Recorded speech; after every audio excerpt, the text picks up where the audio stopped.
Okay. Hello, ladies and gentlemen. So I'm actually giving some of my feedback about a Netflix. It's not a series; it's a movie, and some people probably have saw it. I think I only got one person that I saw that had, they made their own, you know, what they felt about the movie. Okay, so anyway, I thought this was a pretty neat movie. I thought it was.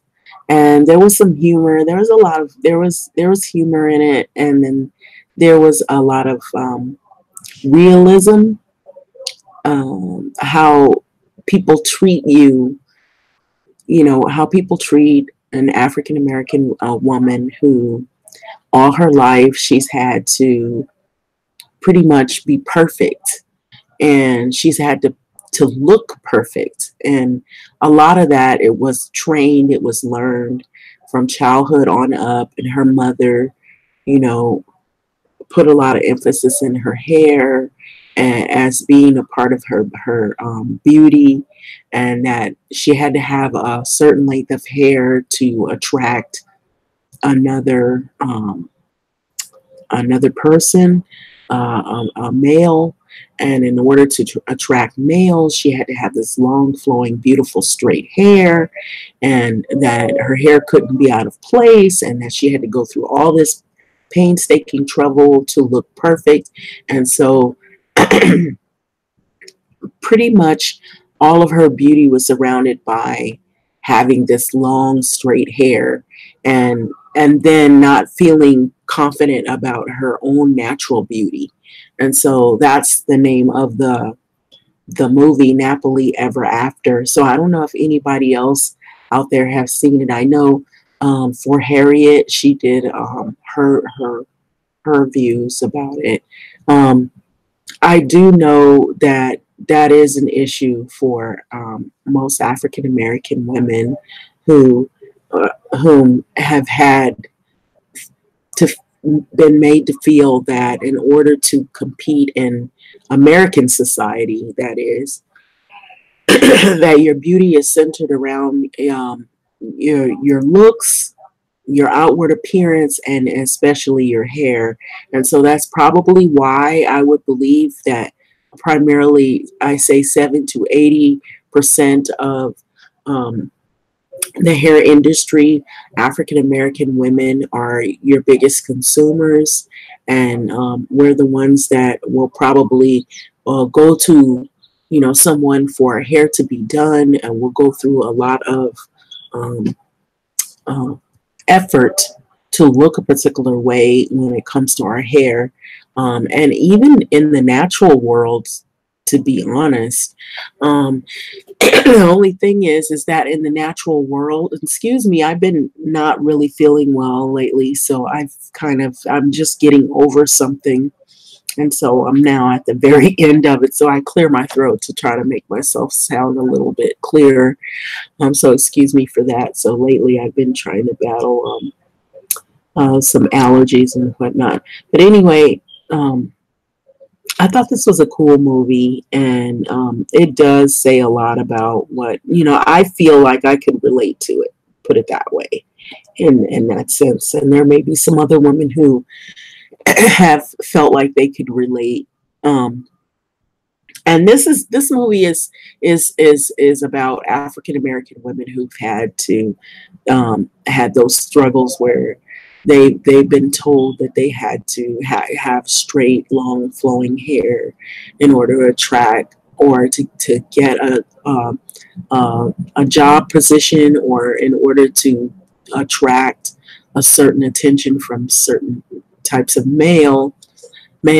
And you'd have to see. I don't want to really like just tell all of the movie, because then if I do that, then you won't see for yourself and have your own reaction. But for the basis of the movie, it does talk. It has some funny scenes in it, so some humor to it, but it does show you some of the struggles that women kind of feel,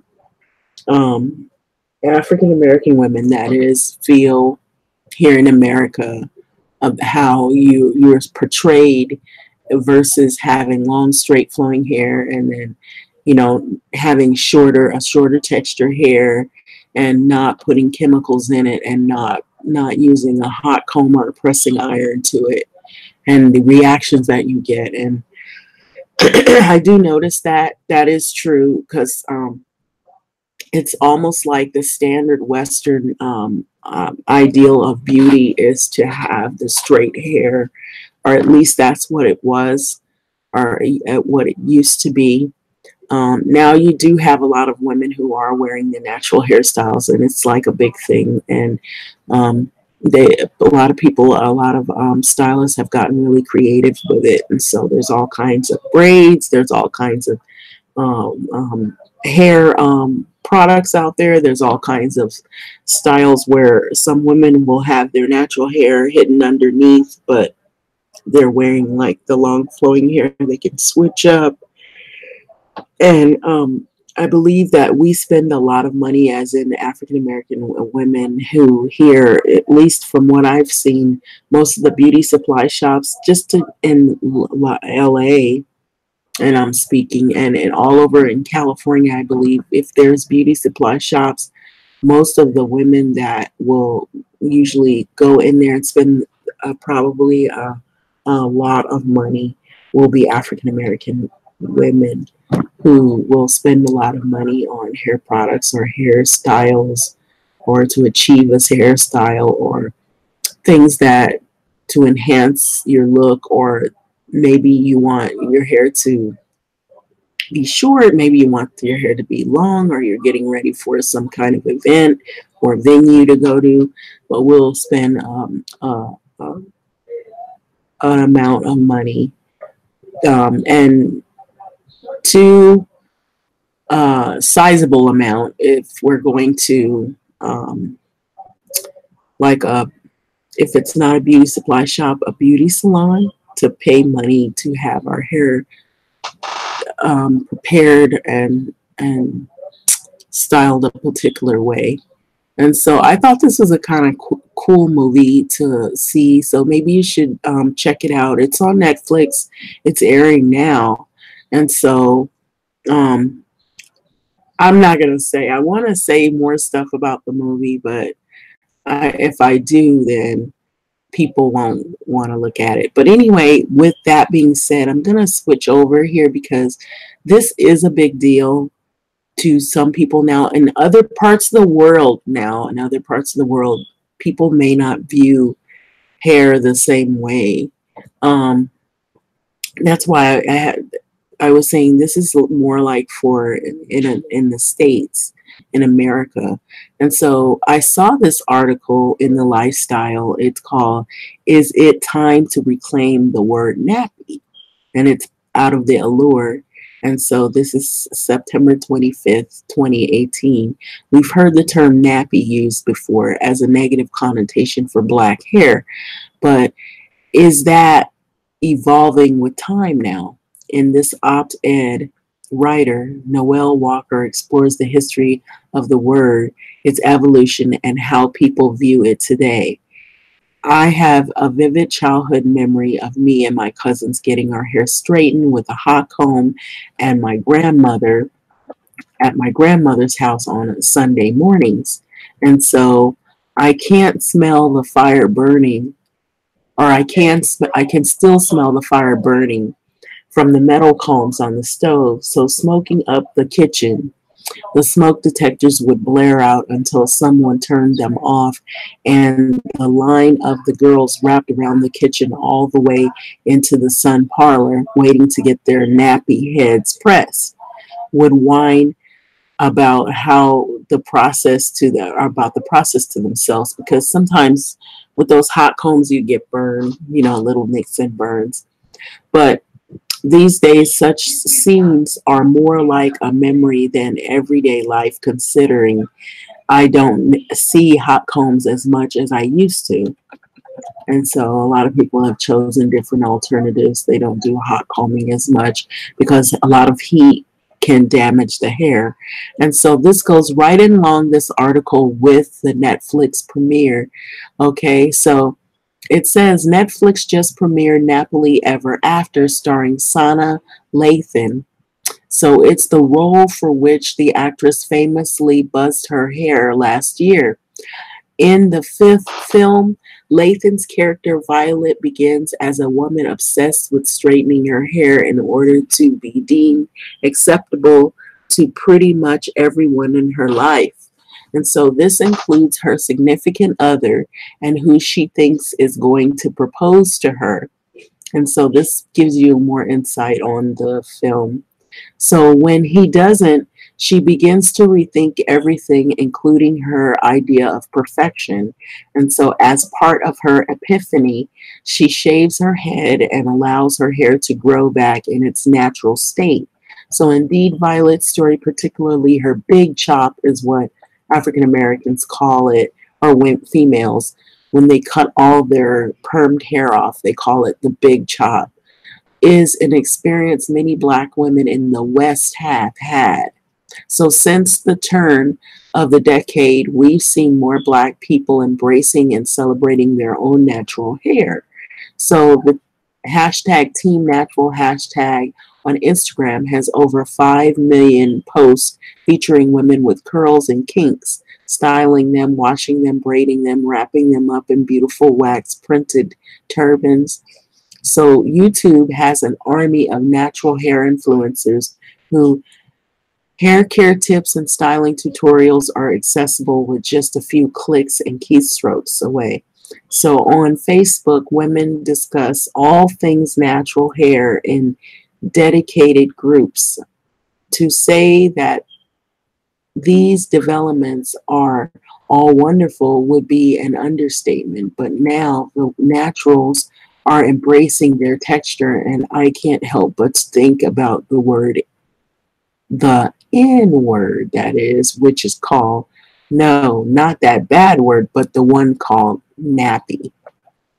So the term in one that has been used as a negative description of very tightly coiled, kinky black hair in its derogatory form, nappily or nappy, is a negative way of referring to a dry, coarse, tangled characteristics of Afrocentric or Afro-centered textured hair, explains Shaleen K. Denham, which is a blogger. And the natural hair influencer, of course, she is. So it is intended to insult what is unique, magical, and naturally beautiful and glorious. And so here's a woman pictured here with her hair in her natural state, and it's in the afro. And actually, my hair looks like that. It's probably about that big if I put it in an afro. So, and it's somewhat, it's not dead on that texture. It's soft, a little bit softer. So, but it could be about like that high. If I just left my hair out, it would be about that high. So, however, I've heard the term used amongst Black people simply as a descriptor for Afro textured hair, but not necessarily in pejorative way. Um, so I can't help but to wonder if there's still overall a negative attitude associated with it, or the word that is. It is still offensive to a lot of people to call them nappy headed or to say the word, oh, her hair is nappy. And what is even the more of a problem with nappy hair anyway? So in now this is in the West, in African Americans that live here in the States, that live in the US. Some people do not like being called those names because it refers to something negative. Now, I'm going to pan down to the comments eventually after I'm done, and you'll see how people react on these type of articles. Some people will say comments that are negative, and these are people, either they're coming from a different place or they are not African American. They're not they're not Black people, and so they can't wait to see these type of articles so that they can jump on them and say a lot of negativity. And so, and then there are some people who know, maybe they might have seen this Netflix movie and they're just really responding their thoughts. So it goes on to read that whether or not the term nappy is offensive depends on the context, explains Tasha Ford, an African American studies professor at University of Delaware and author of Liberated Threads. So Black women's style and the global politics of soul. Context definitely matters when saying a word that has such a loaded history. And so for centuries, definitely it says that hair texture has been used to establish a racial difference and a racial hierarchy, and that's particularly here in the States. And so the straighter hair was linked to Europeanness or whiteness, and the kinky hair is linked to Africanness and blackness or blackness. Pointing out such differences of hair texture allowed slave owners to condemn and chastise enslaved women and men. So whether or not the term nappy is offensive depends on its context and how it's being used. So Ford went on to explain that in recent years, nappy has been used as both a cultural weapon and a term of endearment. So, for example, when the Fugees released their track Nappy Heads in 1994, I saw that us as a celebration of our African roots and brown skin, she says, but I found the term highly offensive when infamous radio personalities like Don Imus called the members of the Rutgers University women's basketball team nappy-headed hoes back in 2007. So his charged comments caused an uproar, and Imus was suspended for it. So of course, Imus used the word, and his use of the word was blatantly and extremely offensive to a lot of people. But does the meaning of the word change? At least when someone in the Black community says it. I asked several people and discovered that the answer is just as complex as the history of the term. So in my house, the word or the term nappy was used when our hair wasn't done. So I always understood it to be frizzy, tangled, and not sleek, not straight, of course. Courtney Daniel, natural hair blogger, influencer, co-founder of Black Girl Fly Mag. So, of course, I soon found out it was specifically referring to kinky hair that wasn't appealing, considering or that wasn't considered beautiful or good hair, quote unquote. So I love my natural hair. Don't call it nappy because it's mine. It is beautiful, and I'll wear it however my soul wants. So for Ford, the word particularly combined the word headed was used to describe unsavory but behavioral traits of that individual. So nappy hair was hair that as a kid we were subtly and sometimes not so subtly raised to think of as bad or unruly, quote unquote. So she echoed, but then nappy headed also had a meaning that wasn't just about hair texture. It became shorthand for calling someone a bad kid, to signify that they were out of control or they didn't have good home training. So when someone says, sit your nappy headed ass down, they're essentially saying, sit your non-behaving ass down. So nappy is a term I usually associate with childhood.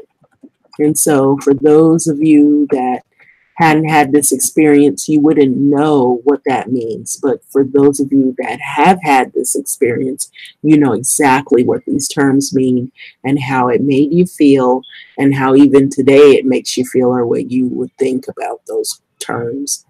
And so some of the people that comment on these articles, they either they haven't had the experience, they're not black, or they don't like black people, so they'll make mean comments below.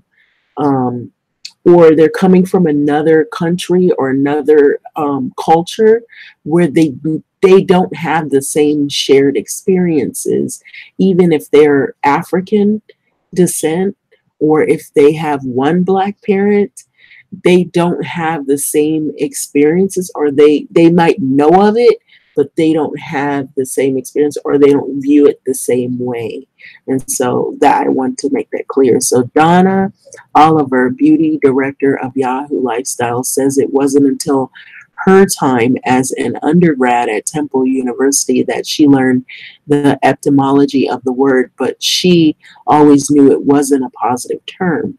So growing up in the deep South, that term was always negative, or it was a negative connotation, and the elders would use it to refer to young black girls as unkept or uncombed hair, she says. And so I remember hearing it that way. And I'm just adding that in there. So I love my natural hair, but don't call it nappy because it's mine, it's beautiful, and I'll wear it however my soul wants to. So I don't mind if it is used as a term of pride and endearment. Okay. So nappy is not offensive to me, says Kiara Latre, founder of CEO of Natural at Natural Hair Loves. So no matter who it comes from, it's simply a moment for me to enlighten them or to keep it moving. Still, Denham agrees that while it's not bothersome to her personally, it can bring up some bad past experiences. While the term triggers some traumatic memories for some people, depending on how the term is used, not everyone uses the term with a negative connotation. So it can simply describe the texture of our mane, which is hair, rather than be an insult. So in more recent years, there has been more acceptance of the word. So Harper's Bazaar senior digital fashion editor Chrissy Rutherford has similar feelings. So I think it's inherently been made to have a derogatory connotation attached to it, but it really doesn't bother me, she explained. So she does mention, though, that it does depend on who is using the term. So do I want a white person using it in reference to my hair? Hell no. So Jessica Andrews, Teen Vogue fashion features editor, agrees that the offensiveness of the term nappy is contextual. So it's who's using the term, how they use it, and to what context they use it. And so that is the big indicator. So I don't like anyone whose hair isn't nappy saying it, she tells Allure. So someone who maybe their hair is not really coarse, it's not really, it doesn't look like the phenotypical African texture of hair. Um, it looks or appears, if they have like, they're from a mixed background, or they have like one parent that is not black, and or they come from another place and they're from a totally different race or background, and they don't understand, they don't even know what these terms mean, they've never lived the experience of a black person. For them saying it, it could come off as very offensive. So that said, with that being said, it says I don't like anyone who, if they don't have that type of hair, saying this. And so usually you'll get people who they are not really understanding, or they're not empathetic with other people's cultures and what they have experienced in their lifetime. They and then sometimes they do know, and things to be malicious because they know it's offensive and they know that much about it. And so they will say things just to be rude. So I don't like anyone whose hair isn't nappy saying it, she tells Allure.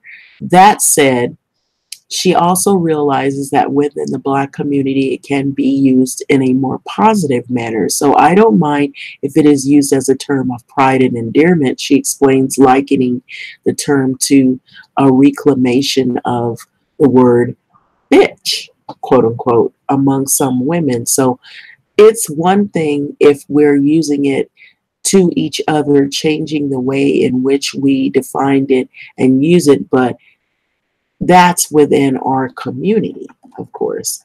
Fashion and beauty journalist Kalana Barfield Brown also acknowledges the painful history behind the word and says that she typically tries not to use it, but she echoes that the sentiment that it takes on a different meaning if another Black person is saying it. So it's one thing if we're using it to each other, changing the way in which we defined it and use it, but that's within our communities. Are as in other African people or African peoples, are people who are well aware of these terms, how they use it in what context that is. So for someone who's outside of that community, someone who's not Black, like I was saying, someone from another experience, they don't know what these experiences are, you can't use that word. And it comes off as negative, and it comes off as a racial, you know, like you're trying to slander somebody or you're trying to put them down or put down or something negative. So I know some people will say it, well, why, oh, why? But you just can't. Not without people looking at you or not really being happy with you. So clearly the word nappy holds a complicated meaning, even though they are people who don't consider it particularly insulting. So for the people I spoke to, the problematic connotation of the word appears to linger and they are conscious of it. So though it describes the same texture of hair as the word kinky or coily, those words do not come with the baggage nappy does. So at the end of the day, the word stated is stated as an insult to Black people, and that is a history that many of us are mindful of. And so, however times have changed, the meaning of the word, depending on the context, is taking on a more neutral connotation or is being reclaimed by some, possibly similar to the ways in which the word or the N word has been, again, for some folks, though by no means all. Every or either way, or every person, that word nappy, quote unquote, or not kinky Black hair is beautiful no matter what anyone tries to tell you. And so that's pretty much the article right there. And so this article comes or falls in line with that video that I was talking about. Well, actually, it's not a video, it's a movie. And so I'm just panning back up here. And I thought this was perfect for this movie that aired on Netflix that is airing now. For those of you that haven't seen it, you might want to check it out and see it. It does have humor in it, and so it's not, like a doom and gloom or make you cry kind of thing that make you feel depressed or anything like that. It just pretty much talks about some of the challenges that women go through in the African American persuasion here in the States, go through with being accepted just by your vanity. And so I think it's a pretty cool movie to see. Some people may have some doubts or some things that they don't like. What I can say that I didn't like is how the guys seem to look at her as being more attractive in the beginning with the long flowing hair. But there was a switch at the end of the movie, I won't say. Uh, However, I will add to it that it depends on how you feel about yourself. And what I do like is that they included women that are cancer survivors, and I'll just say that as a hint. Some of those people that you see that have shaved their hair off in reference to women who have survived or they're battling cancer. Now, this spreads out to not only just African American women, in terms of women in general, gender wise.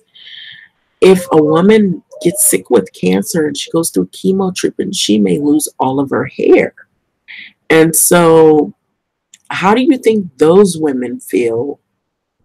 Because just generally, women feel that their hair is part of their beauty. And so, how do you think women like that feel, and they're on medication or something goes wrong or you have alopecia? If we could spread this conversation out to not just the African American women, what they've experienced in the States, but how about women who also, you could go on with this conversation and also additionally spread it out. And so you'd have to see this movie to know what I'm talking about.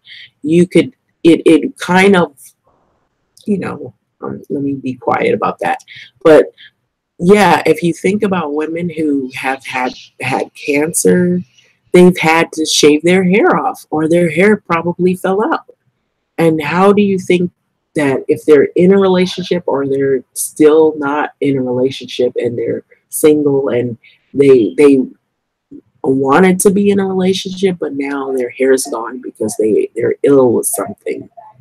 You know, how are you going to find somebody that's going to be sensitive to that, that's going to cater to that, to say you're still beautiful, it shows your face? You know, it's not about, you know, is it more about the person's heart, their vanity? What is it? You know, there's so many things, conversations that could come out of this. So I thought that was pretty good. That was another part of the movie that I thought was pretty good. So what I, yeah, and I did tell you what I didn't like is that, you know, how some, you know, people think that your beauty is through your hair only. There's more to a woman than her body and her hair and her looks. I mean, what about what she feels on in her heart? What her goals are, what her aspirations are in life. And I guess that's why I stayed single, because there's so many people that are immature out there that I don't find anybody mature. There's a lot of negativity, there's a lot of immaturity out there. And it's just about the other thing, it's just about looking the part and acting a certain way, but that's not really who you are. Being intelligent is not attractive to some people. Being somebody who's serious about life and that knows, you know, likes to read, is well read, or, you know, that concentrates seriously on issues other than body parts and sex only, those things some people don't find attractive. And so that's why I would say that's my biggest indicator as to why I stayed. Plus the people floating around out there, and they see somebody that looks good on the outside, they don't care about what your goals and what your aspirations are in life. All they care about is what's between your legs. Those are bad people, I assume. That's in my opinion. I don't find those people attractive whatsoever. I find them to be very how would you say it, like negative in every sense of the word, because they don't have um, any true sense of where they're going. It's about one thing, and it really doesn't amount to anything. And so, too, those people may have, they may be putting themselves out there at risk for a lot of diseases and things like that. And so, if they're not about anything decent in life, I wouldn't want to waste my time with anybody like that. And so, I think too, she brought that out in this movie as well. That, she did say, what about how I feel, you know? And then two, another thing is that it's funny how people want you to be natural or they want you to be yourself, but then when you embrace yourself, they're not ready for it. I'll leave that as well. So you'd have to see the movie to understand what I'm talking about. When you finally do embrace who you are, they're not ready for it. So anyway, I'm going to leave this video a go, but I think you should see it. It's a cool movie, and this is the article. It's out of the Yahoo Lifestyle Allure, September 25th, 2018. And so I thought it was pretty cool because it says a lot about, it says a lot, you know, one in an hour and some minutes. But anyway, with that being said, I'm gonna let this video go. But you should watch it and see what it's all about. I thought it was pretty cool, and I like the part about, I mentioned about the, what about women that have cancer? That is a thing. You can't control. What about women with alopecia? Or something that runs in your family. I did see some videos on YouTube where one lady was talking about her experience where she didn't know that she inherited alopecia. It was something, it was like a family thing. And that right around the edges, people make fun of people that don't have edges, but there's some women that's something that they inherited, and they didn't even know that it was something in the family until later in life, that they have thinning hair. And so what do you do about that? So this conversation could go farther out. And so some women feel like their beauty, if they don't have that hair, nobody's going to find them attractive, So that says a lot, about society and who we are as people, how we judge people. Do we judge them by their hair, by their outward appearance only, or what the content of that person is in their heart, who they are as an individual? You know, we have all these issues with politics, how people believe in certain things, anywhere down the line, like religion, what their traditions are, their family upbringing, how they were taught in life, all of those things. Do we consider that when we're looking for someone to be a mate? And so I don't think people sometimes really think about that. They just look at what's on the outside without really seeing what that person has gone through on the inside. And so that is a big indicator too. What can you tolerate in another individual and their life and what they've been through? And then also, there's a little bit in the movie where it brings up when you're aging, how do you feel about yourself when you're aging? When you're starting to get older as a female, how do you think people look at you then when you become older? Do you find that people no longer find you attractive, or they find you attractive, but you're holding yourself back because you're hiding certain things about yourself? So anyway, I would suggest you look at it. But with that being said, I'm going to let this go. And until next video, thanks.